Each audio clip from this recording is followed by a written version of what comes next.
Hello everyone, and thanks for joining us today for the webinar, 8 Steps to Leading Safety Culture Transformation. My name is Cassie Bolter and I'm the Events and Partnership Manager here at Centres, and today's presenter is our CEO, Anthony Gibbs. Anthony has worked with thousands of people across hundreds of organisations globally to develop safety culture solutions that support strategy and enable the person component to reach its full potential. He is committed to the application of psychology to enhance human performance, and over 19 years and his background as a psychologist has informed his cognitive behavioural insight. Thanks again for joining us, and I'll now pass over to Anthony. Great, thanks Cassie, and thank you everyone for joining me today. For those of you who aren't familiar with Centres, Centres is an organisation dedicated to changing the lives of individuals and organisations for the better every day.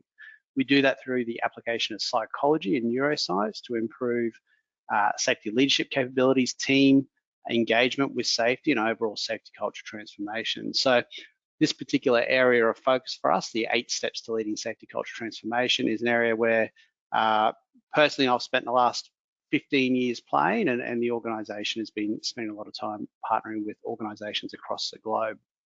So it's quite a meaty topic, the topic we're going to cover today. So we're going to break it down into chunks. I'm going to spend a little bit of time in the initial stage just exploring why projects fail, and I'll invite people to put into the questions section whenever they like some of the reasons why they've seen projects fail with the organisations that they've been in.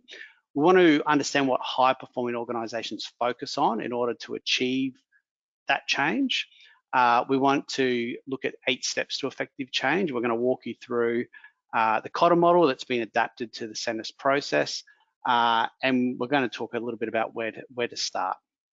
So we'll be unpacking that throughout the session. There's a lot of information that we're going to cover, and the slides has a lot of that in them. We'll be sending around the slides and some information post the webinar as well, so you can refer back to the information, share it as you feel fit.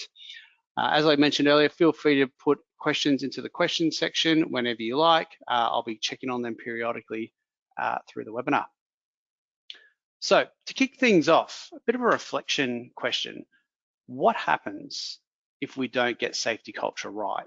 So in the organisations that you've been in, perhaps you've been involved in, seen change processes attempted to take place. After something is attempted and doesn't go right, what tends to happen in the organisations that you've been exposed to? Feel free to put some information in the chat.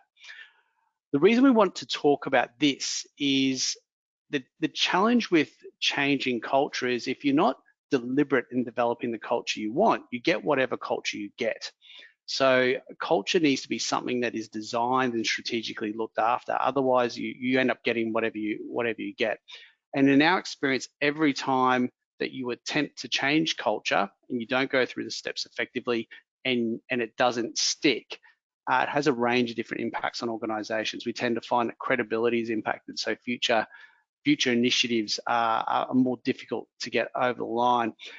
From a cultural diagnostic perspective, we tend to see that attitudes around internal context, so perceived effectiveness of change management or the knee-jerk reactiveness of management is negatively affected. And we see that there's a missed opportunity to align around a common good. Now, if we can get it right, we can start to shift the brand of leaders and the organisation, but if we get it wrong, it has just the negative effect.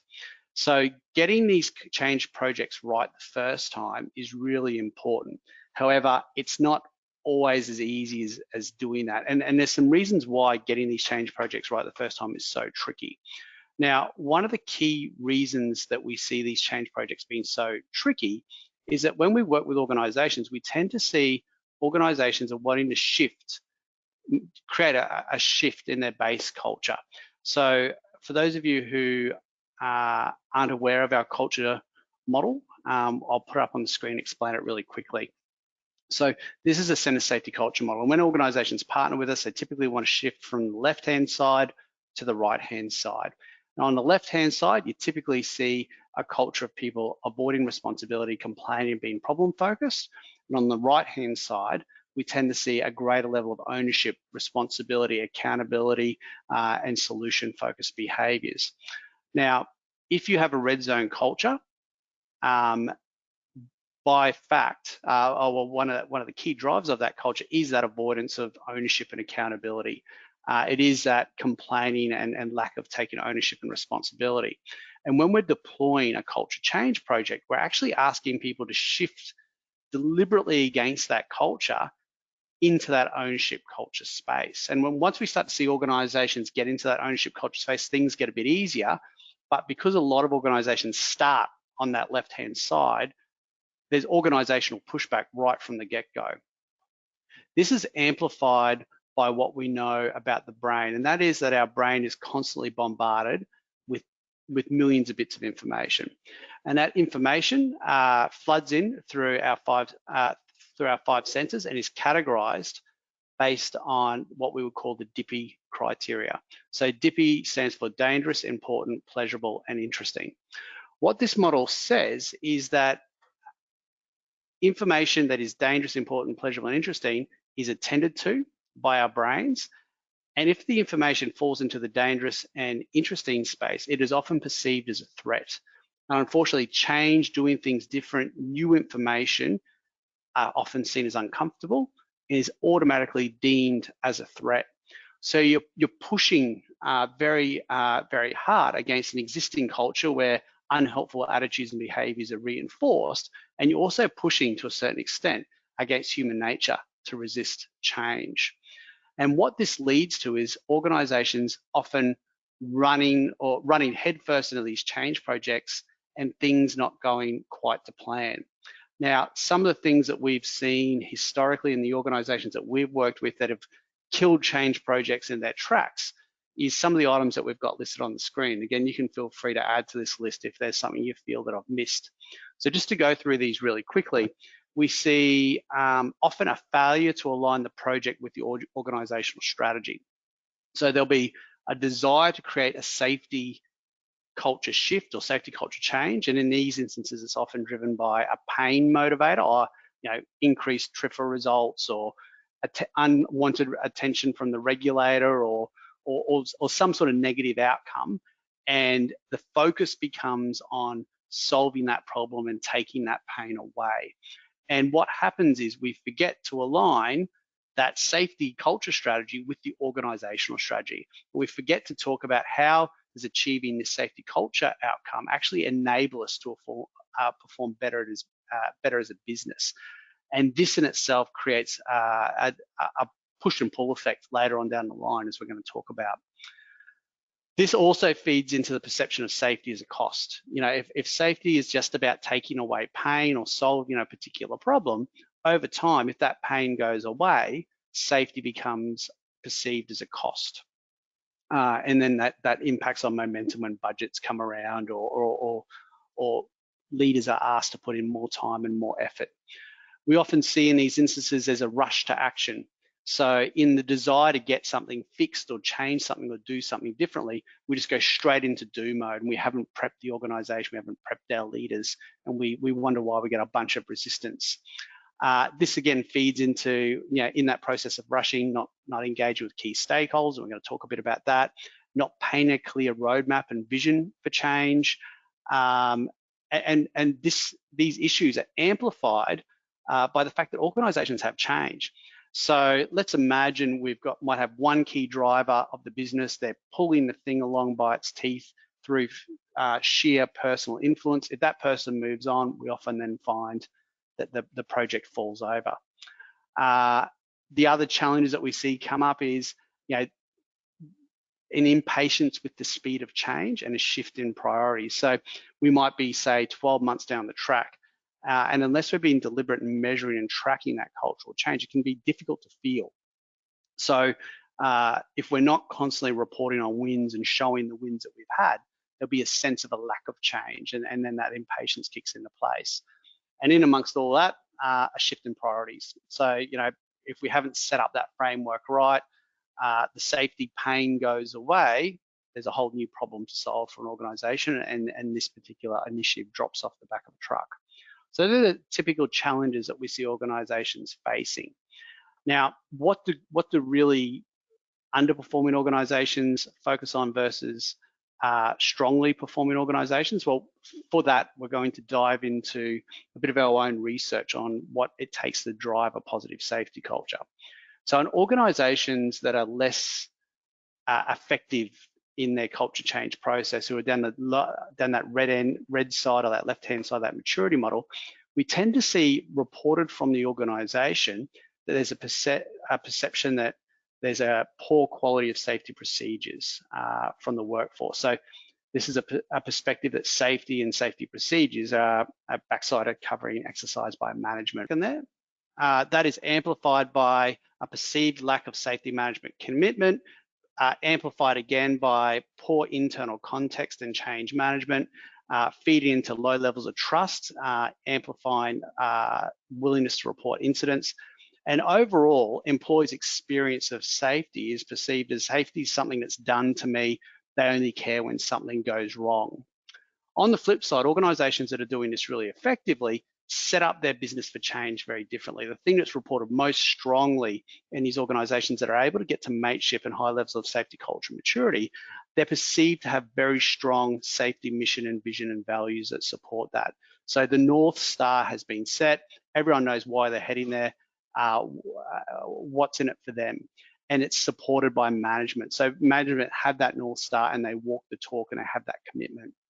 That tends to enhance safety communication and overall sense of individual safety responsibility. And finally, because people understand why they're going, where they're going and why they're going there, we tend to see that there's a reduced resistance for safety initiatives and projects moving forward. So that team support for safety is increased. And once you build the momentum, once you show the credibility, once you show that you're going to follow through on the actions, things do get easier over time. So the trick is now, how do we actually convert what the research says and into tangible actions? So as I mentioned earlier in the webinar, we have based a safety culture change process off Kotter's 8 stages of change model, the older version. This one works best for us and our customers, and it's been one that we've been using for a number of years. So we've adapted this model based on that experience that we've been able to gather. And we're going to go through these quite quickly now, step by step.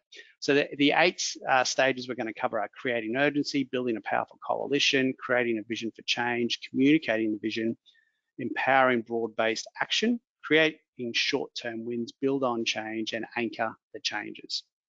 As we go through these items, I encourage you to have a think about your own change projects you might be looking at driving or you have driven in the past, and think about, well, you know, which of these steps may you have missed in that process, or how can you enhance your own process by considering some of the questions and items that we're going to share.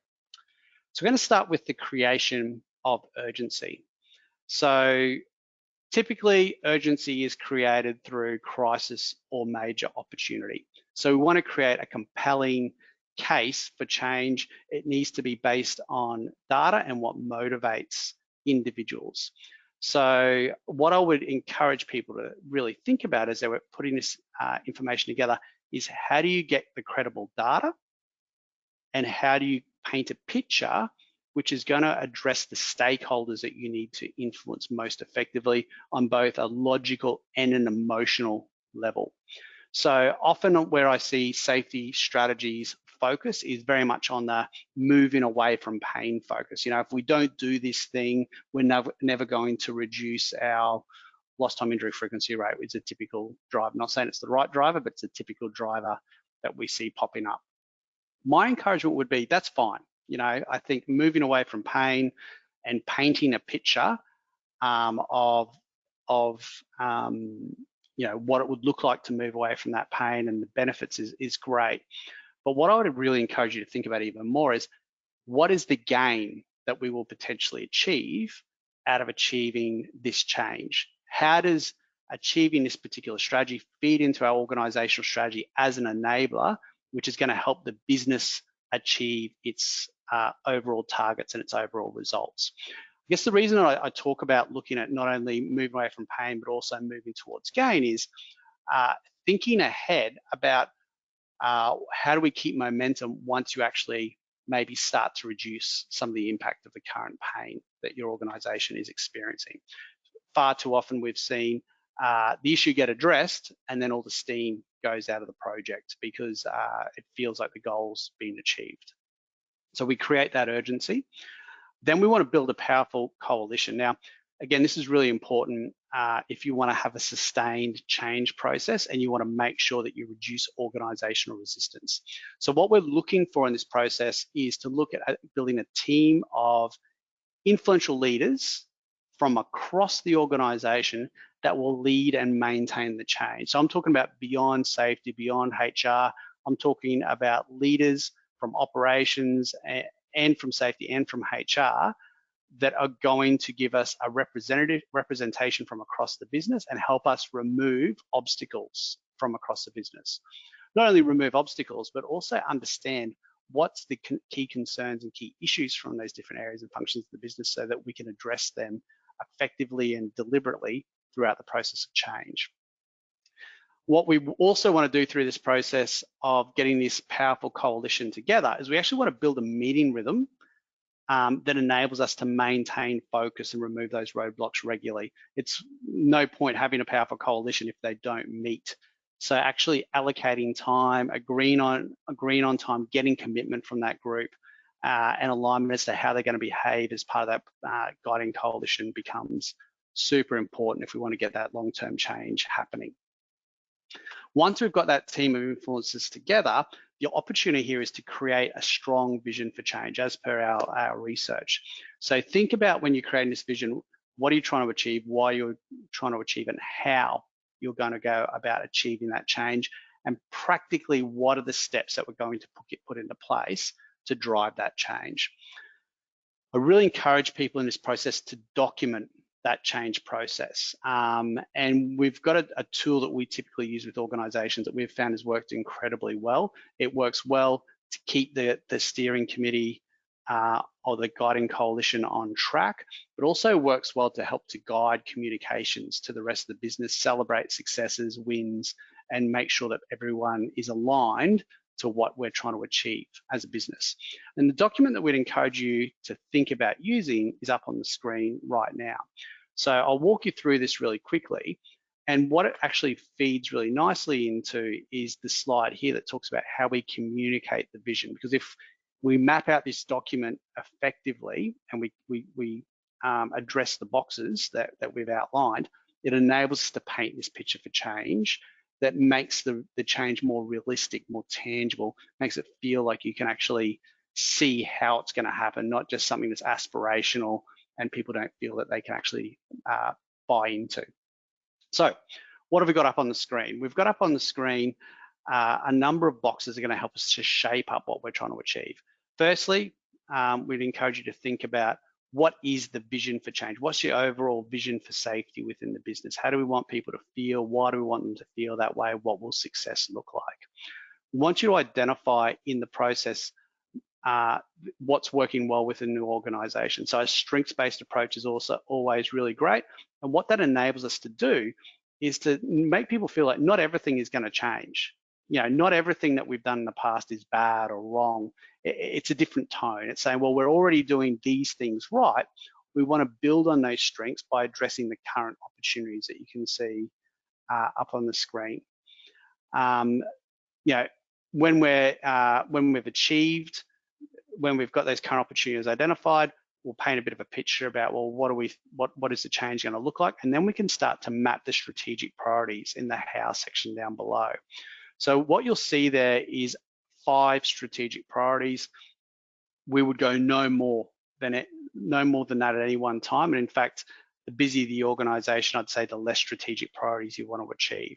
So we're talking about what does 5-year vision look like? What are the strategic priorities over the next 5 years? What does 3 years look like? What are the annual priorities? And what are the quarterly actions? So what we'd encourage you to think about is how do you work this document into your meeting rhythms, set quarterly actions, have clear people responsible, clear delivery time frames, and focus on getting that thing executed. Once you've done that, we want to look at how do we communicate this to the business? What's going to be the comm strategy to the business? How are we going to celebrate success? And then finally, we'd encourage you to think about measures of success for the project to show you're actually getting the progress that you're setting out to achieve. So yes, there'll be some lag indicators there probably, but we'd also be really encouraging you to think about the lead indicators that you want to achieve as well. And often those lead indicators will be specifically tied to those strategic priorities that you've set out in the above box. So how do you use this tool to communicate the vision?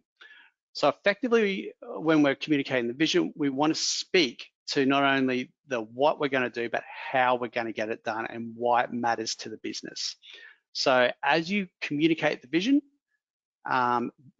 be clear about what success is going to look like and how it's going to be measured. What will be the deployment structure and timelines? Who will be responsible for key activities during the activity? And during the rollout of the strategy. And then think about, well, how are you going to cascade the information down in a way that talks to individual functions within the business, that enables them to ask questions in a safe environment and have a feedback loop back into that steering committee.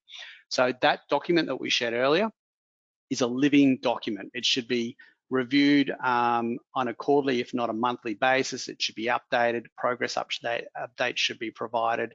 And at the end of every quarter, the strong recommendation is you report out to the business, how do we go about achieving the strategy we set for this quarter? And look, if the quarter frequency is too much, maybe it's every 6 months.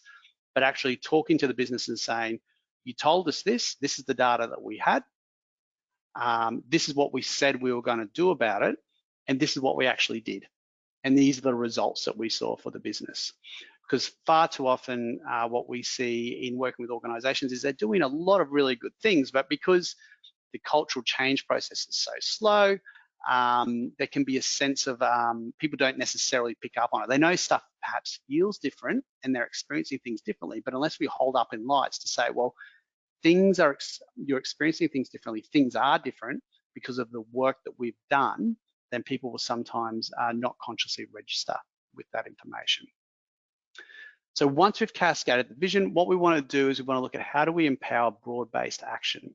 So what we want to do is, let's imagine we roll out some sort of training program or some sort of initiative. We want to look at how do we incorporate reinforcing nudges and behaviors into existing into the existing operations of the business. So that's either meetings or training or existing processes. But what we're looking to do is not, if possible, add a bunch of new things to the process. So again, if someone was working with Centis and they were looking at one of our leadership and one of our culture programs to roll out through the business, what we'd be looking at encouraging the organization to think about is, how do we give reminders and nudges about the commitments that leaders have made and the language and the learnings that they've had through their meetings, through their management meetings or through their pre-start meetings? How do we embed the key information, the key cultural drivers into the training? And is there any process improvement activities that we can engage? So maybe can we enhance our in-field interaction process to be more aligned with what we're trying to achieve with the business? Does our incident investigation process need some work in order to support and reinforce the behaviours that we've encouraged the business to engage in? So looking at that empowered broad-based action. The next thing is, as we start to get momentum on the project, really taking the time to celebrate often and regularly the wins that we're achieving.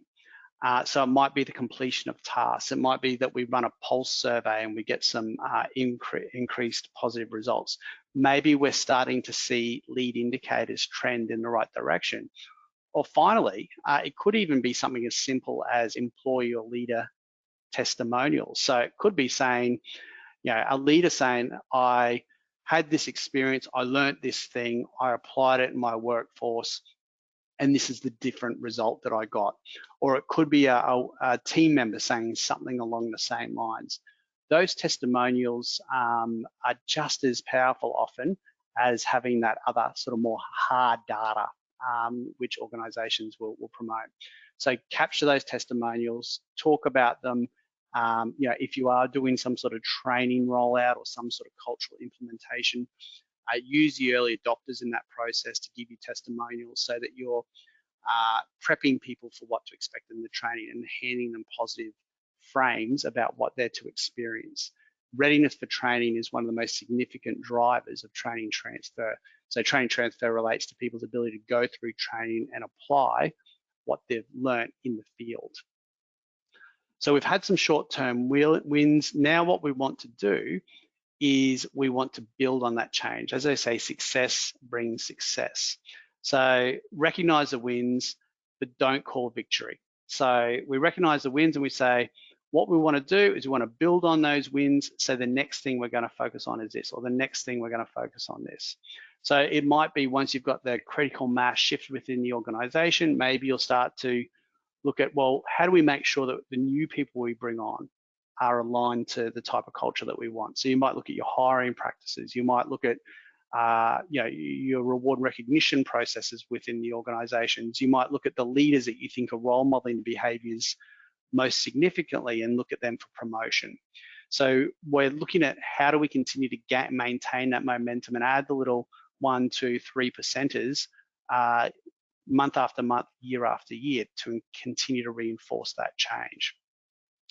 Finally, what we want to do is we, once we've got the basics down right, then you can start to look at the more complex stuff. Do your policies and procedures need a review to be more aligned with your organization? Again, does your incident investigation process need a review?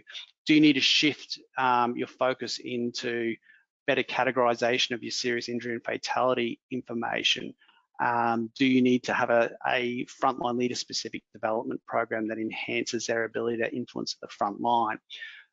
What we'd encourage you is through your process of running your quarterly focuses and looking at what's working well, what's not working well, and running your pulse surveys, use that information to continue to build on the initial change that you've been able to achieve. Step number 8 is again a really important one, and this is about anchoring the changes. So again, as we sort of move through this process, we want to actually help leaders and team members move from the change being something that takes a lot of conscious and deliberate effort to something that actually becomes a subconscious behavior, something that's just a case of the way that we do things around here.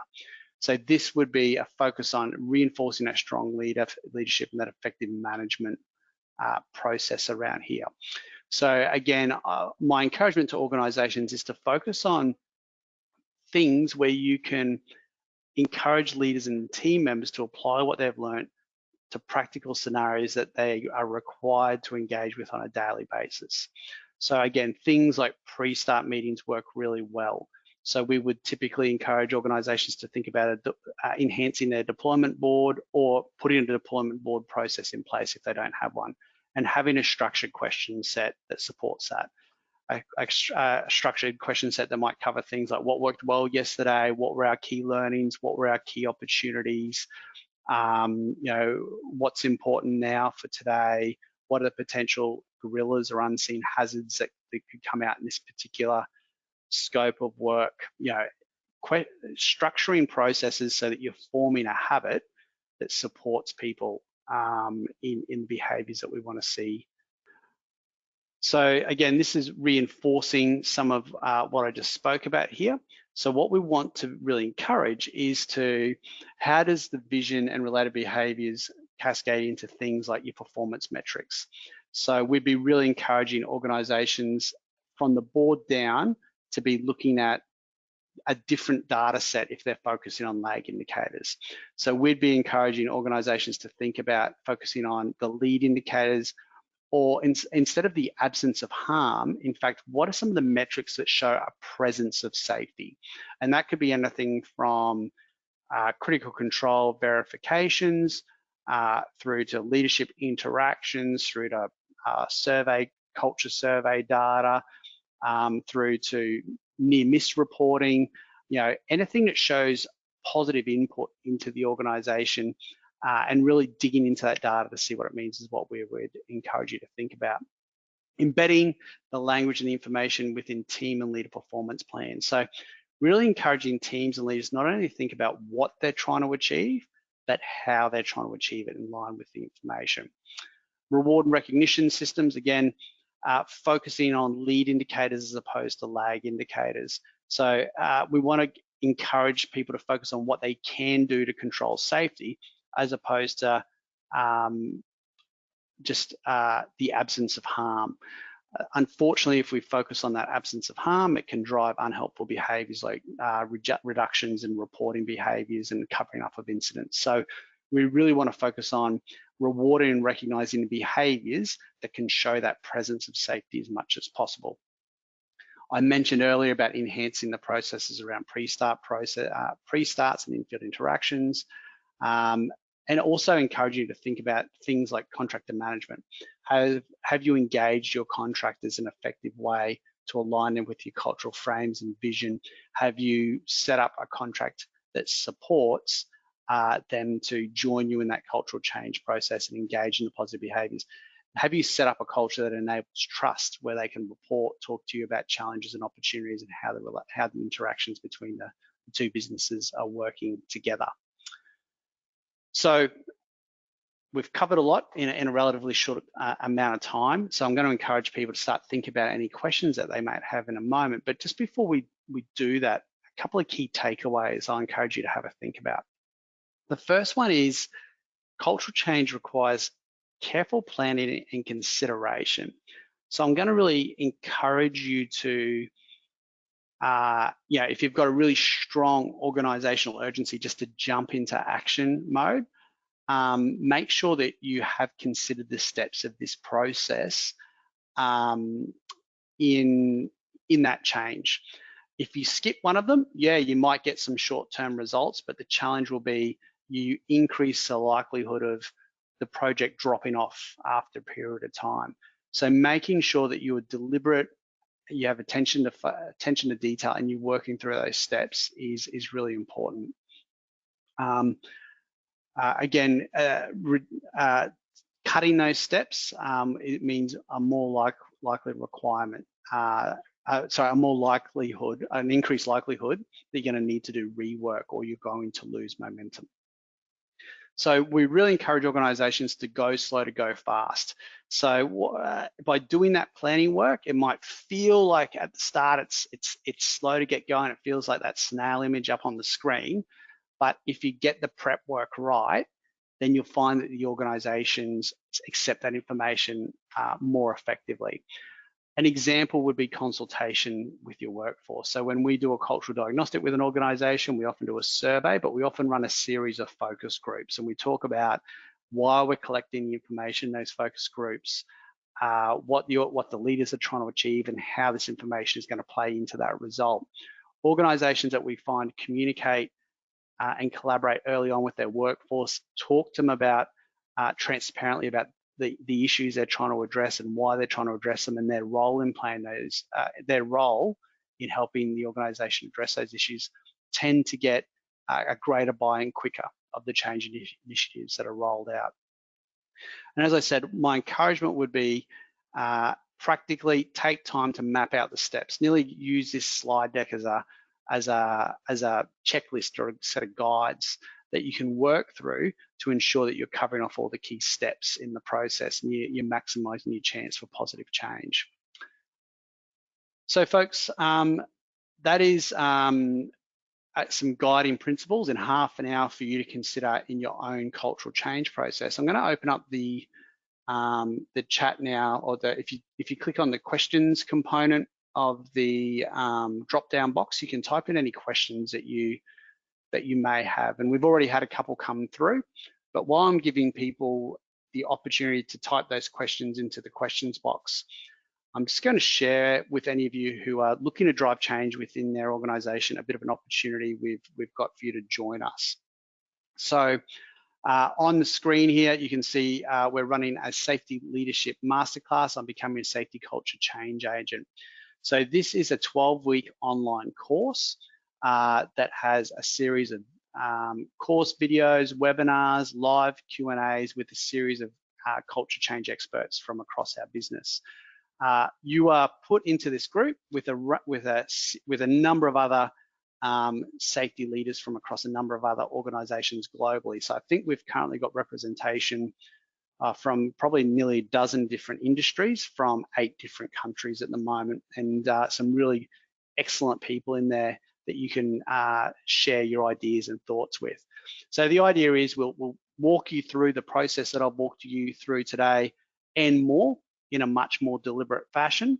But not only do you get to hear from us and our team of experts, you also get to talk to your peers and colleagues from across the world to hear what they've done well, perhaps where they've learned lessons, and to share information about how, as a collective, we can work together to help make safety cultures across the globe more positive.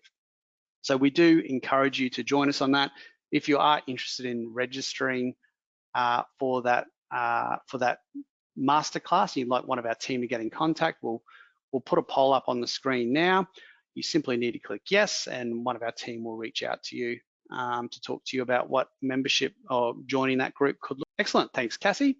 So just while anyone else would like to put any questions into the chat box, we had a couple of questions came through a little bit earlier, which I'll address now. So the first one is, how do you change the thinking of long-term employees? Now, this is a really important question to ask, and a lot of the work that we do is across the utility sector, and what we tend to find in the utility sector is you will have a section of the workforce that has been there potentially for a very, very long time, and that's across other industries as well. Now, the challenge that you're facing with those people that have been in an organization for 10, 20, 30, even 40 years at different points is that they perhaps have seen a number of initiatives, much like the one that you have are potentially presenting to them, come and go. And there could be a perception within that section of the workforce that, hey, this is another sugar hit, this is another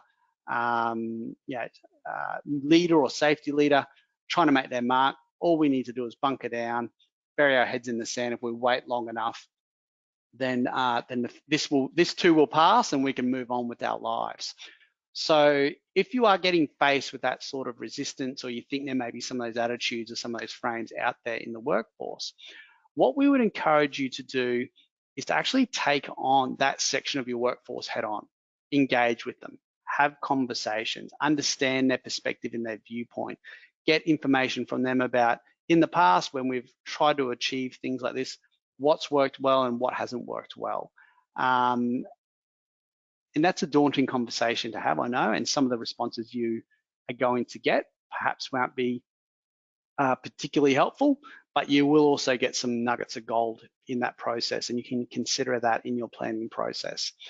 What I would then be really encouraging organizations to think about is we can often get distracted by the smaller percentage of the workforce that is presenting resistance.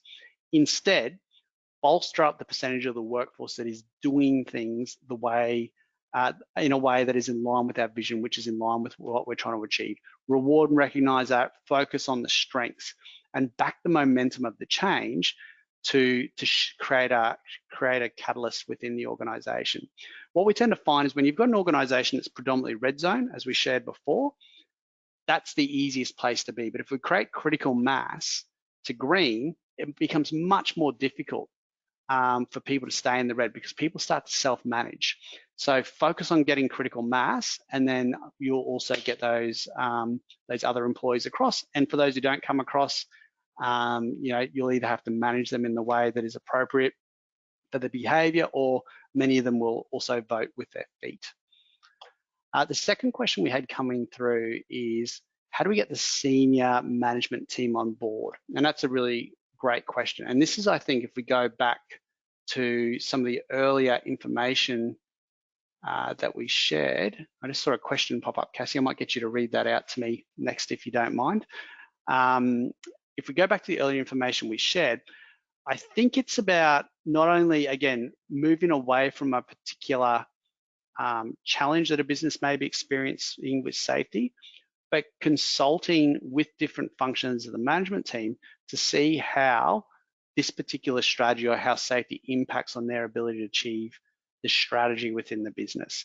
So sometimes if you've got the CEO on board, or the MD, or whoever the top of the organization is, you might be able to run this as a group because you've got a sponsor.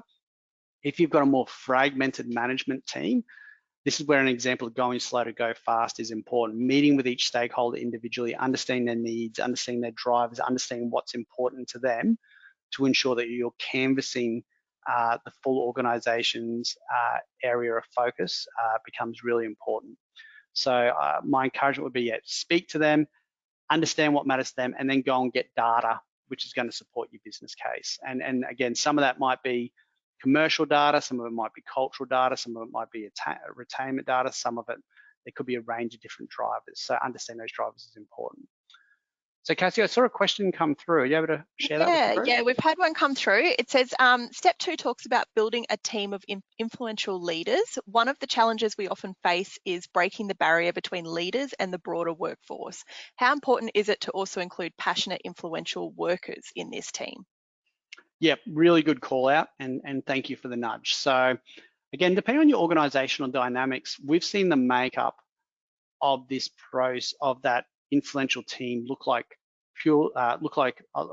key influential leaders, but we've also had union representatives join that function if the unions are something, or an EBA agreement is something you need to consider in that workforce, but also those unofficial leaders, those influencers within the workforce. So good pickup. I think if you can look across the spread of your organization, ensure that you're getting a good spread of leaders and then the right influences from within the business, that's a fantastic result. I think in terms of the rules of engagement for setting up that group, if you do have different people from different levels or layers of the organization, making sure that you're promoting an environment of psychological safety is really important, so you're getting the best out of everyone in the group would be my other encouragement in that process. Great, we've got a couple more questions to cover off here. So we just spoke about senior management, how to achieve sustained HSE performance, EHS performance and culture. So again, my encouragement would be work through this process, but what does your definition of excellence look like? And get really clear on that. So often we're not clear on what the definition of excellence looks like, or we're not aligned around it. So get clear on what EHS excellence and performance looks like. And again, be deliberate. When we work with organizations to help them understand the drivers of their current organizational outcomes, we look at about 24 categories of drivers that can feed into that process. And it can be anything from quality of safety procedures through to leadership, through to team engagement. In every instance that we find, making sure that leaders are aligned and know how to lead safety culture effectively is crucially important. But what needs to be addressed as a critical area of opportunity below that is often different for every organization. So getting good data that informs your strategy, and then you as you implement things, pulse the survey, what's the next thing? Pulse the survey, what's the next thing? Pulse the survey, what's the next thing? These are really important for continuing that change process. Now, the next question is how to sustain a good safety culture in an organization in a long term when safety leader is on a short-term assessment. Okay, so what I'm reading there is how do you create long-term change when a safety leader might only have a short-term remit? Well, what I'd really encourage you to think about there is how do you create a cohort of influential safety leaders? We tend to see key executive roles or operational roles rotate, between every 2 and 5 years. So relying on a person is a real risk. So having a good, robust team together with a good mix across the organization, so you're not just relying on one person, is crucial in that process. The next one is how do we achieve culture transformation in multi-level organizations? So again, another really good question.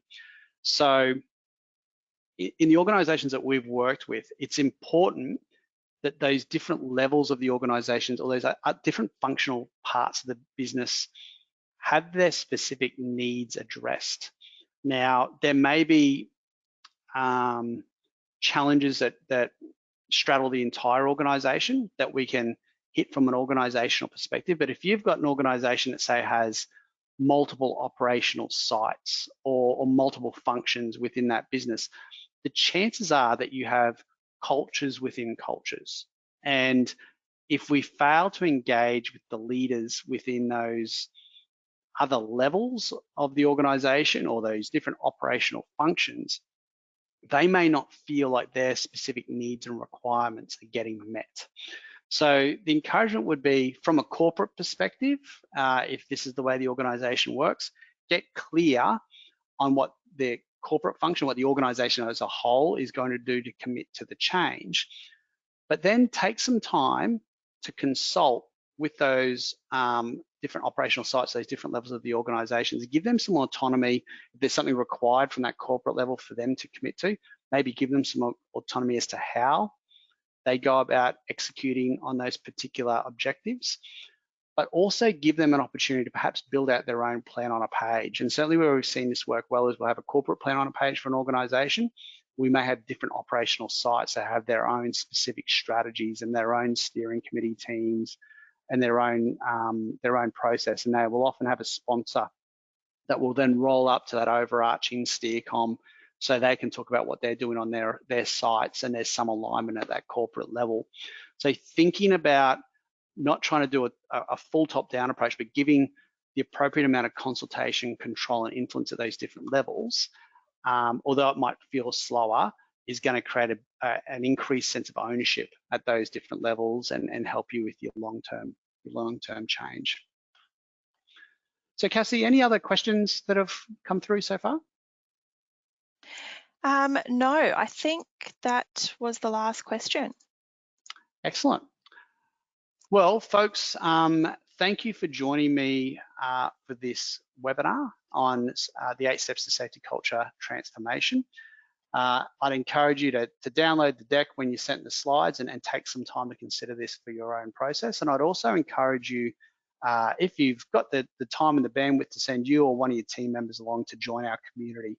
We're really looking forward to getting a bunch of people in a room to workshop how we can create sustained change across the safety space across the globe. So thank you for your time and attention. Thank you for your commitment to creating positive change for your organization. And I hope the webinar has been a useful spending of your time. So thanks, Cassie, and thank you all. Thank you again, Anthony. On behalf of Centres, I'd like to thank you all for joining us. We look forward to having you join us for our next webinar, The State of Safety Culture in Mining, your exclusive access to Centres' latest industry report. And that'll be on Thursday, the 1st of September. So we hope to see you there. Until then, stay safe, everybody. Thank you. Thank you. Take care.